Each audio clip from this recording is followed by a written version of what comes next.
Hey guys, my name is Kwame and welcome to this course. This is an introduction to V2 using the ChainSafe Gaming SDK, and I'll be your instructor and kind of like walk you through how to, just basically get started. So the first thing you're going to want to do is go to our GitHub page found at github.com/chainsafe, and then just navigate yourself to where you see Web3.unity here. So we'll click on that.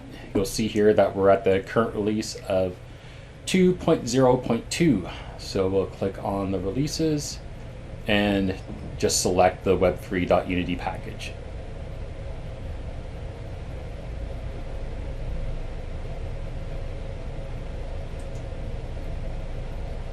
You'll see here that I have a fresh installation of Unity, and I'm going to import the package here. So just click on import.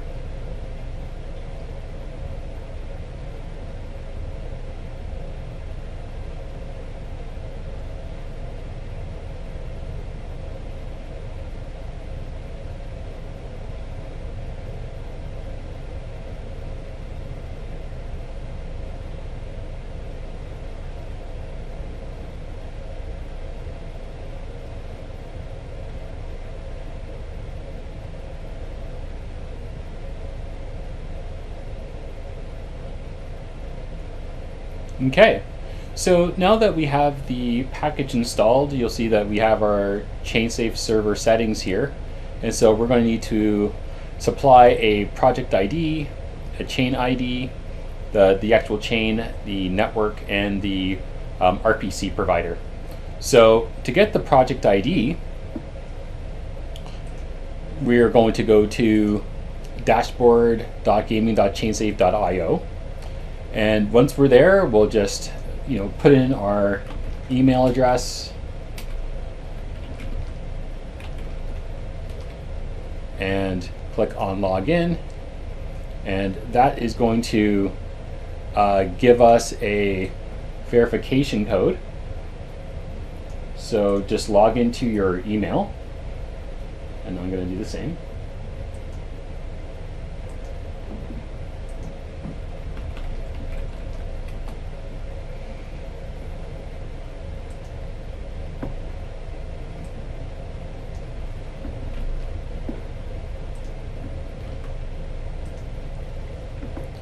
And I'm going to create one. I'm just going to call this Heath Denver. And I'm okay with that. And just I'm in the building stage and browser. Okay. Then I'm just going to copy this code and return back to Unity. So the project ID, I'm just going to paste that we got there. The chain ID, we're going to be using Goerli, and I know that that one's 5. The chain is Ethereum. The network is Goerli. And the RPC, now the RPC you're going to need to get from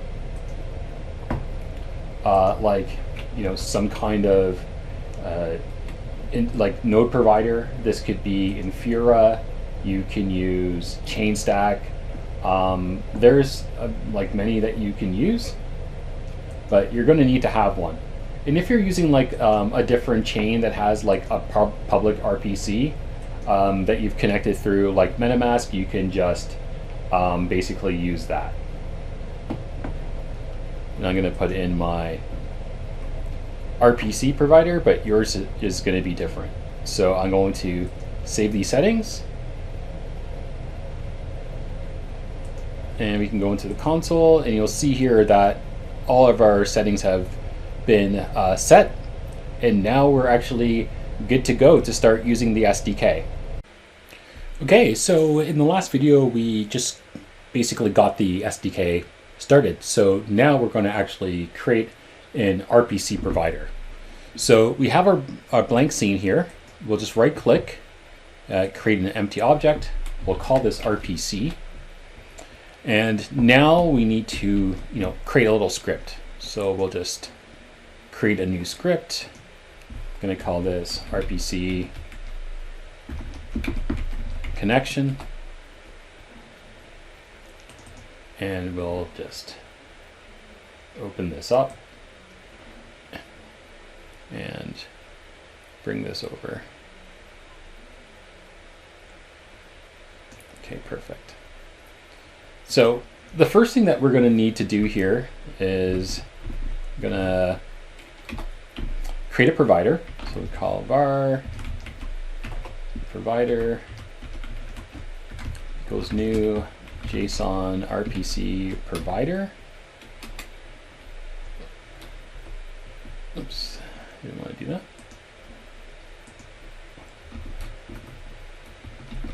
And this is going to be your node provider. I'm using Infura, so I'm just going to use this one, a test key that I used for this video. And so that is just going to give us our RPC provider. But what we want to do now is I'm going to just make this asynchronous. We want to get the balance. So we'll create a variable for the balance of, and this is going to be await provider get balance, and then we're going to need an address to use.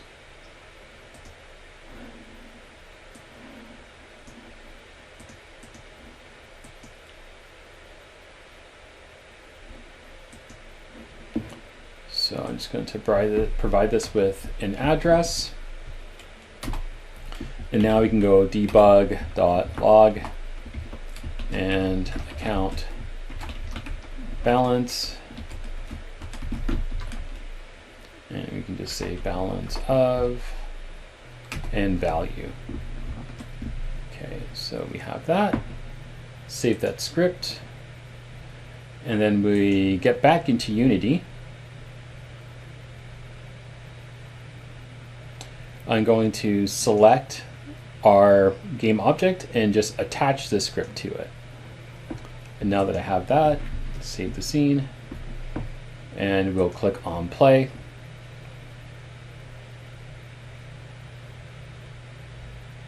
And we can see here now we have the balance of the connected wallet in way.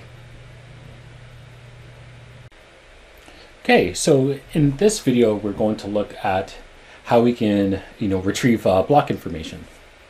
So let's open up our script. We'll just continue on from the same spot. And just under where we got the account balance, let's create another variable. We'll call this getBlock. And then we're going to await and the provider dot getBlock. And you'll see here that we have the get balance, get block, get network, get transaction, get block number, right? We have all these different functions that interact with the provider, and it's based off ethers. So if you are kind of getting stuck or trying to find out what it is you're trying to do, reading ethers documentation will help you get up to speed with this. So we're going to call the get block here, and that we'll have create. And we can just create another var and just call this JSON. And I'm going to access the Newtonsoft library. JSON convert. We're going to serialize this object.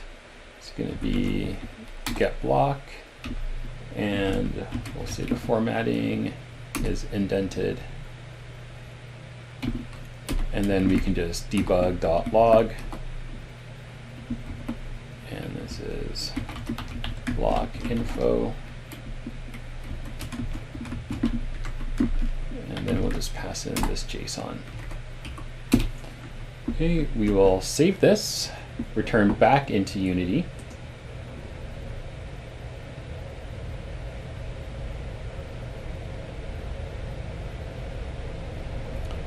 And then we will run our script.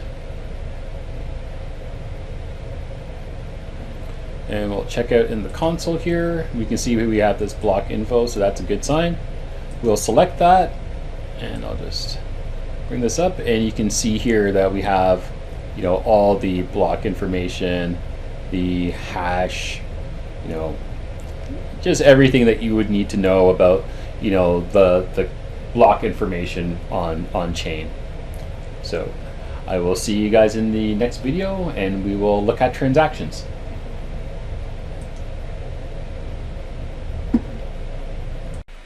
Okay, so in the last video we actually got the block information, and in this video we're going to actually get, you know, transaction information, like how do we, you know, interact with transactions and return data from that.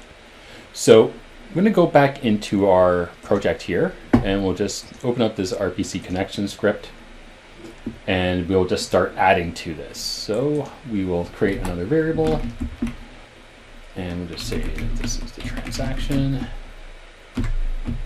and we will await the provider, and we will get transaction, and we need a transaction. So let's go to Goerli. Let's remove all this. Okay, latest transaction, we'll go here, and we can see the to and from, some additional information about this transaction. But we want the transaction hash. That's what we're going to need to provide. So I'll minimize that, and then we'll just pass in the transaction that we want to get information about. And now we'll just call our debug log, and then we'll say transaction info, and then we'll do a similar JSON convert and serialize object, and this will be the transaction and the formatting indented. Okay, we will save this,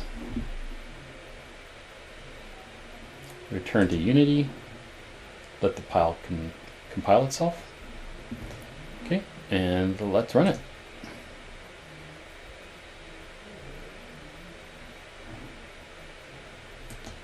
Okay, we have some transaction information here, so we'll just put that out.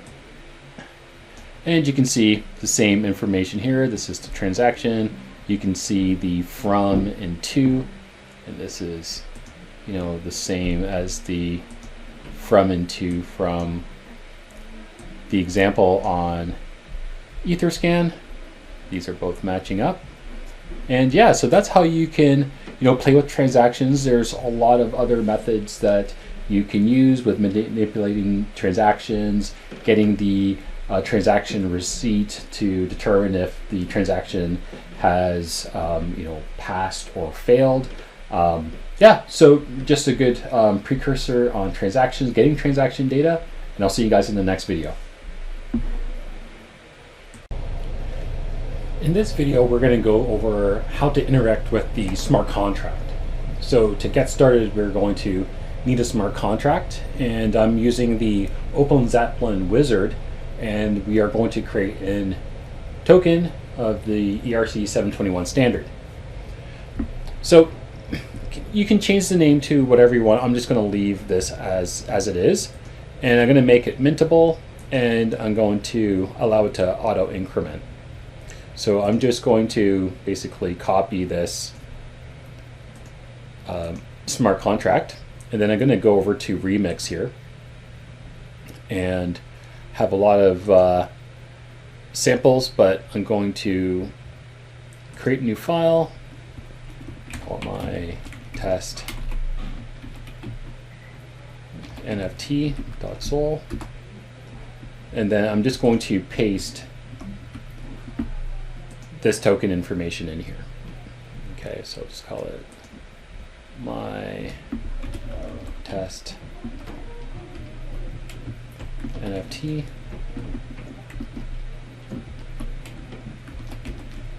Just make that a little bit more descriptive. And then I'm going to compile this.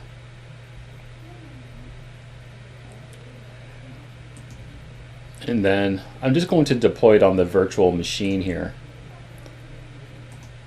And you can see the different types of methods. We have the name. This is going to be important because this is what we're going to call after. So we have the name and we have like the symbol. Okay, so we have these basic interactions. Now we want to deploy this onto Goerli. So we're going to change and use our injected provider for MetaMask here. Okay, and we're on Goerli, and I know that this count is the correct one. And so let's just go ahead and deploy this. Okay, and we will confirm that.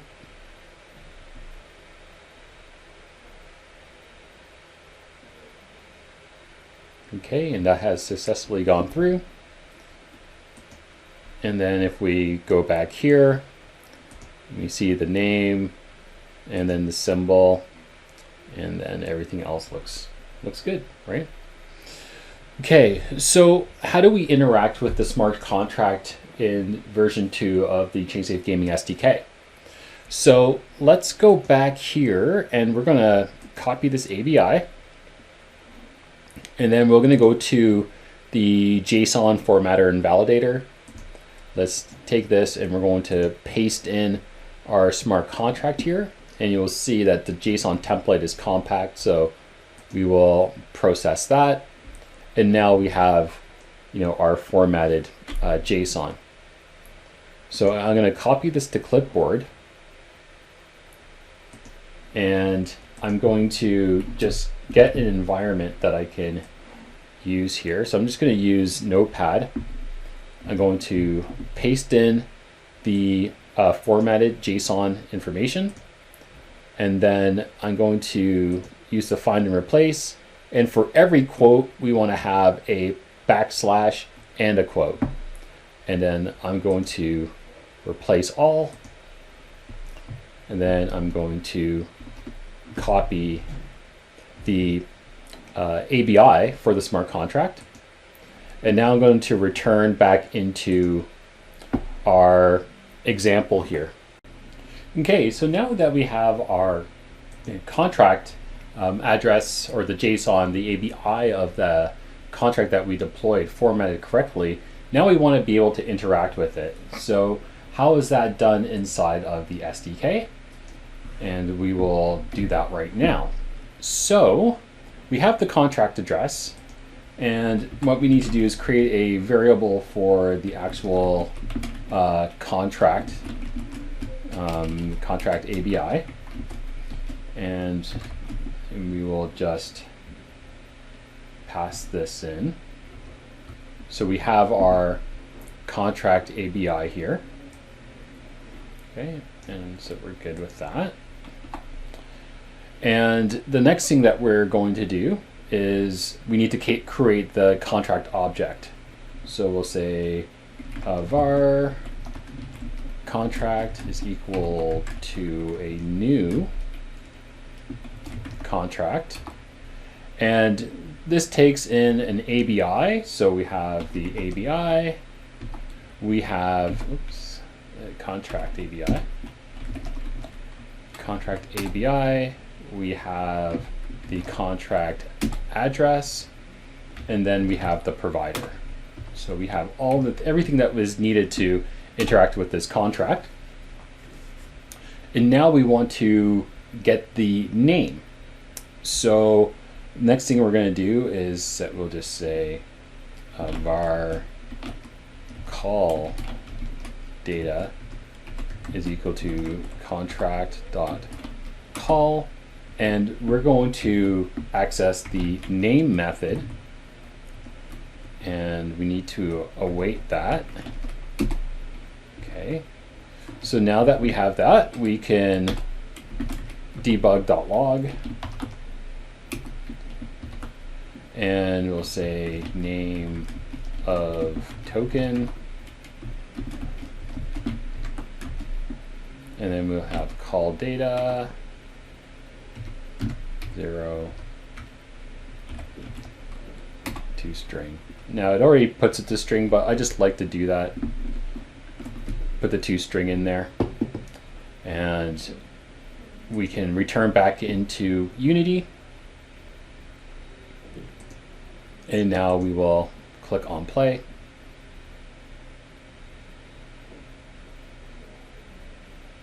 Okay. And now once we select the console, you'll see that we have the name of token and it's my test NFT, exactly the same name that we had done before. So let's return and finish this off with making a call, but say to a, you're making a call to a method, but you need to pass in a parameter. So let's do this again, but I'm going to call this var call balance. And this is going to await the contract call. Now, the ERC 721 actually has a balance of function. So we can say the balance of, we want to get the balance of our user. And how we do that is by creating an actual object here.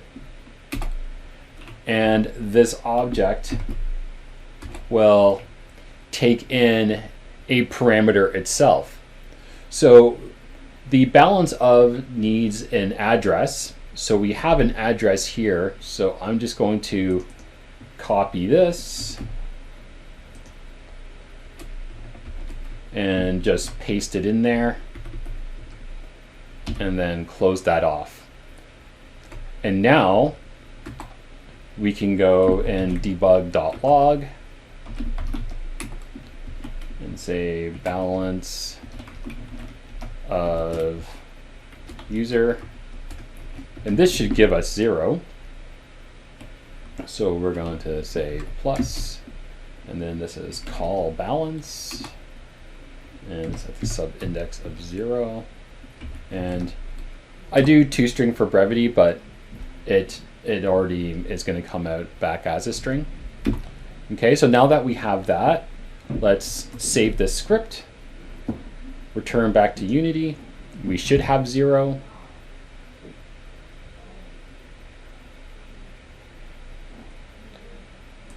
So stop this, and then we will replay our scene. And yep, we have 0, and that's what we expected. So if you've done that, you've been able to integrate an ABI, call a method from a smart contract, and also call a method from a smart contract with an additional parameter. See you in the next video. Okay, so in the last video, we worked through how to call the smart contract, and calls they don't cost any gas, right? So if we want to, get the name of a token, if we want to get a balance of a user, these are just simple calls to the Ethereum blockchain, and we just return that data. But say that we wanted to mint something now, right? So the NFT smart contract, it also has the ability to mint, and on the Ethereum blockchain, you need to pay gas in order to perform those types of operations. So we're going to extend the previous example where we were just doing calls, and this example where we actually do writes to the blockchain. So we're adding information to the chain. So let's create a new script here, and we're going to call this mint NFT.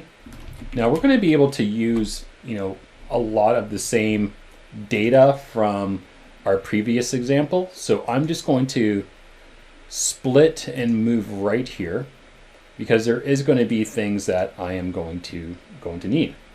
So one thing that I'm going to do differently here is that I am going to create an async void here, but I'm going to create a method called mint NFT. Okay, so in order to work with this, there's some information that we're going to need to provide. And the first thing that we're going to need to do is determine the actual chain. So the chain ID is going to be equal to 5 for Gourley. And then we need the contract address. And contract address. And this is going to be the one from our previous example. So I can just copy and paste that. Okay, I'm also going to need the contract ABI. So you know what? Before I do that, let's fulfill some of the other parts. So the value is going to be 0.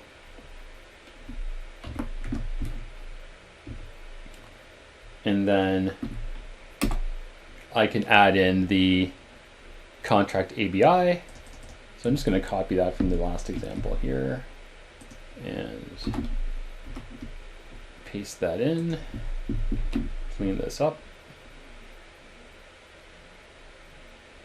And the value to who we're actually going to send this token to, the account, we're going to get the player account.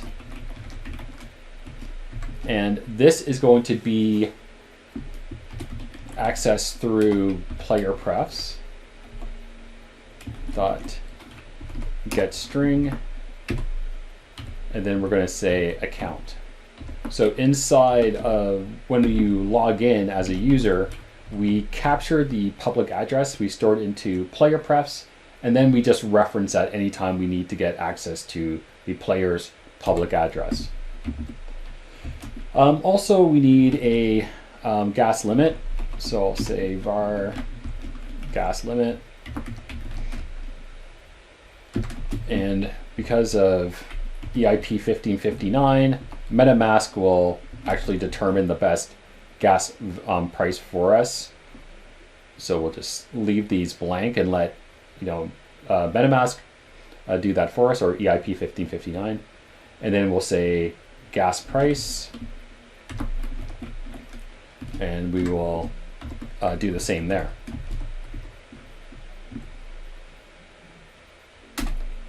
Okay, so now you're going to see something that's basically a lot similar. So I'm just going to close off that last example there, and we'll just rename that. And what do we have to do next? Okay. So we need to create the actual contract that we're going to interact with. So we're going to say here var contract is equal to a new contract. And we're going to pass in the contract ABI and then the contract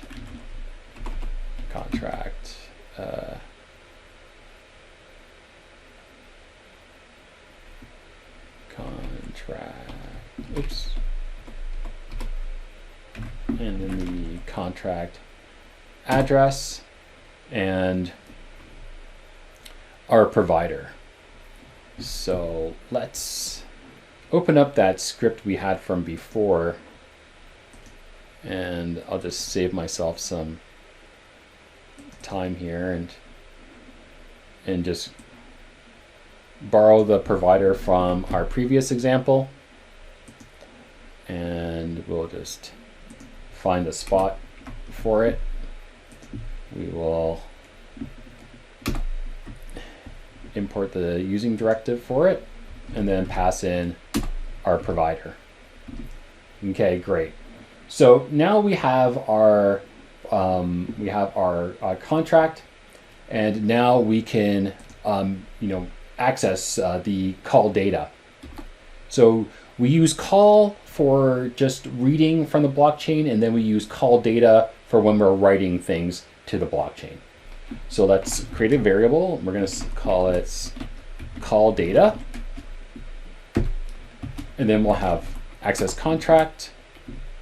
And then we'll access the call data. And then the method that we're going to access. This is going to be a safe mint. Okay, safe mint. And then we will create a new object. Actually, it gives us to it here. And then we can dig into that. And the person that we're going to mint it to is actually the player. Remember that in this particular example, the player is the person who actually minted the NFT. So they're the owner and they're allowed to mint. Okay, so there we go. And then now that we have this contract data, let's just see how this looks. So we'll just, debug.log, and then we'll call this contract data. And then just have the actual, call data. And now we want to basically send this transaction. So in this particular example, we are going to use Web Wallet because we don't have to wait very long for builds in between. So let's get the response here, and then we will await, and then we'll call Web3 wallet. Web3 wallet. Web3 wallet, and we will import that, and then we're going to call the send transaction, and the first parameter is the chain ID, so we know that that's Gourley, so we'll pass that. And then we have the contract address, we will pass that in also. 2 is the player account. Sorry, 2 is the actual contracts. The value is just the value. Okay, the data is our call data. And then we'll pass in the gas limit and then the gas price. Okay, great. So now that we have that, this is working out good. Now we need to wire this up in Unity. So let's go back into Unity, and we'll let Unity compile the script. Okay, and now we're going to add a button to fire off this event. So we'll go into UI, I'm going to use legacy, and then we'll just create a button here.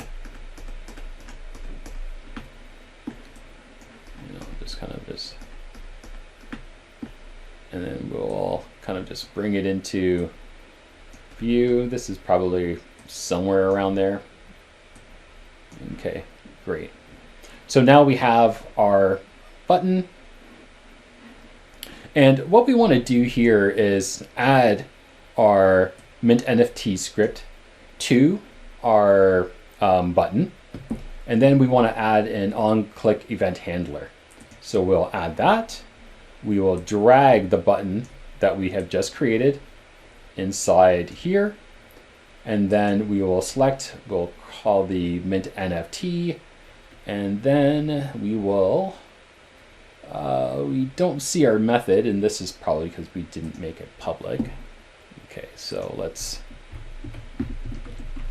make this public here. Save it, we'll go back in.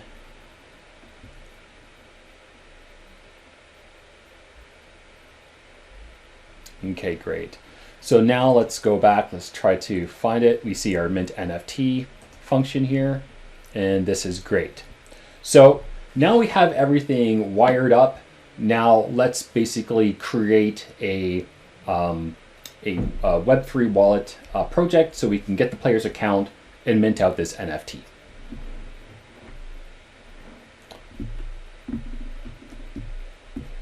Okay, so what we need to do here is we need to go into our build settings. We'll see that we have nothing in our scenes here. So the SDK provides us with two different scenes. One's a wallet login and one's a web login. And for this example, we're going to need a wallet login. So we'll drag that in. And then the secondary scene is going to be this scene here. So let's drag this sample scene, and we have this logged in. So after we have authenticated the player, we will continue on to this second screen here. So this is great. We will open up the wallet login. Okay, this looks good. And then let's just click on play. So we're clicking on play here, and we have our our window scene. So let's just uncheck that because we don't want it to remember us. And then we will log in. It'll get us to sign this message. We'll sign that. We will copy the signature, and then we will go back, and you can see here that now we're in the game scene, and we have this button, and you can see here that there's the same information that was there before. Okay, so now let's click on the button, and this should allow us to mint out an NFT. Okay, so far so good. All right, we can see here that we are interacting with the safe mint function. So now let's confirm this, and then we will copy that.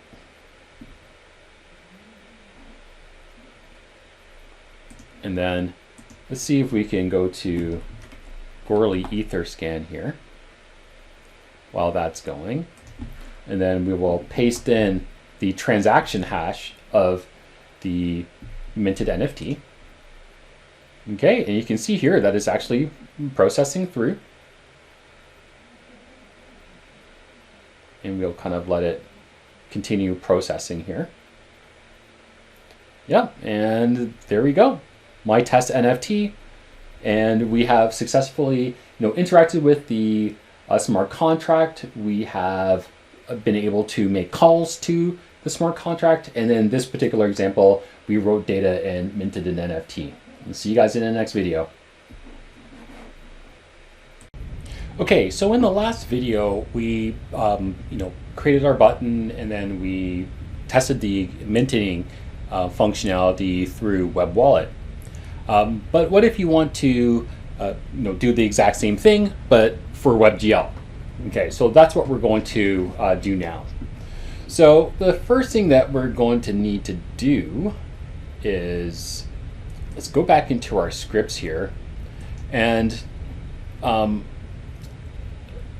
very good thing to do is to start adding defines for specific types of functionality. And what do I mean by that? So let's do an if Unity editor, and then we will end if, and we want to take this information that is very specific to editor, is very specific to editor, or a desktop or mobile build in one section, and then we can have ORs for Unity 64 for targeting that, but we'll just do the editor, and then you can do kind of more specific stuff. And then I want to say that if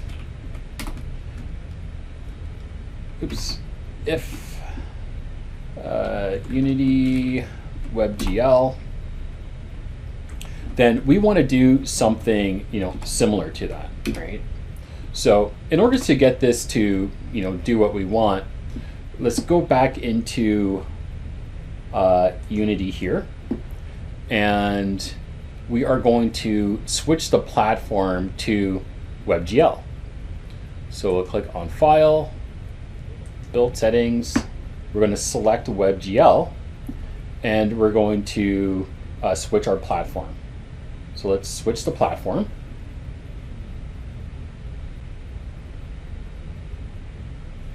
Okay, great. So now that we have switched over, let's go back into our script here.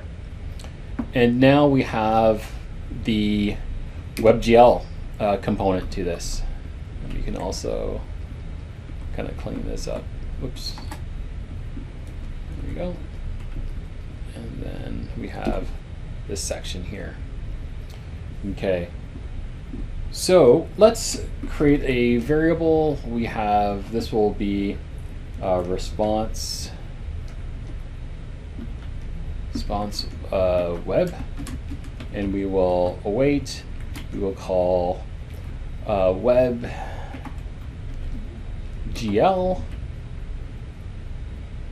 and oops, hold on, that's not right. Web3GL, and we are going to send transaction data, and in here we're going to pass in 2, which is going to be the contract address. So we'll pass in the contract address. The value is just going to be the value. The gas price, we can pass in the gas price, the gas limit, and then the actual data, which is the call data. Okay. And now that we have these 2 defined, so we have one for the editor and one for WebGL, it's going to call the appropriate one based on, you know, the specifics of the platform. And another good thing to do here is to remove the updates if you don't need them. Okay, so now let's save that, and we're going to go back into Unity here.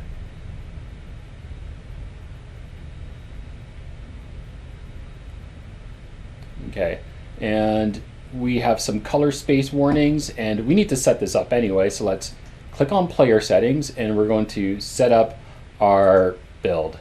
So for the resolution and presentation, we are going to drag and drop that, and you're going to see here that we have WebGL 2020X. We're going to select that, and we'll just go through here, and the other settings here. So let's uncheck that, and that complies, and we are good.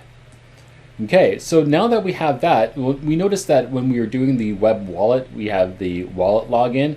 So we're going to need to remove this scene and then drag in our web login scene.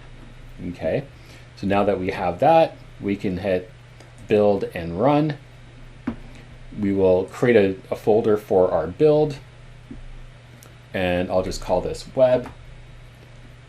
Select that folder, okay, and now we'll let this build out.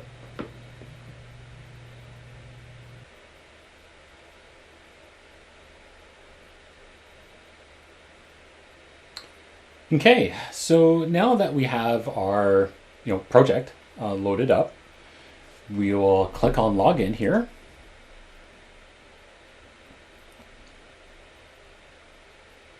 And this will allow us to authenticate. We're going to use the same account that we used last time.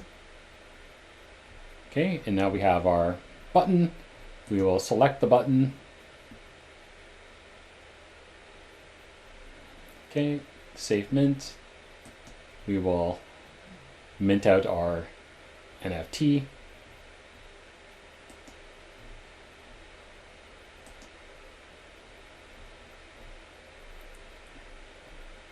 And we can see here all this information about our transaction info and our contract data. That's great.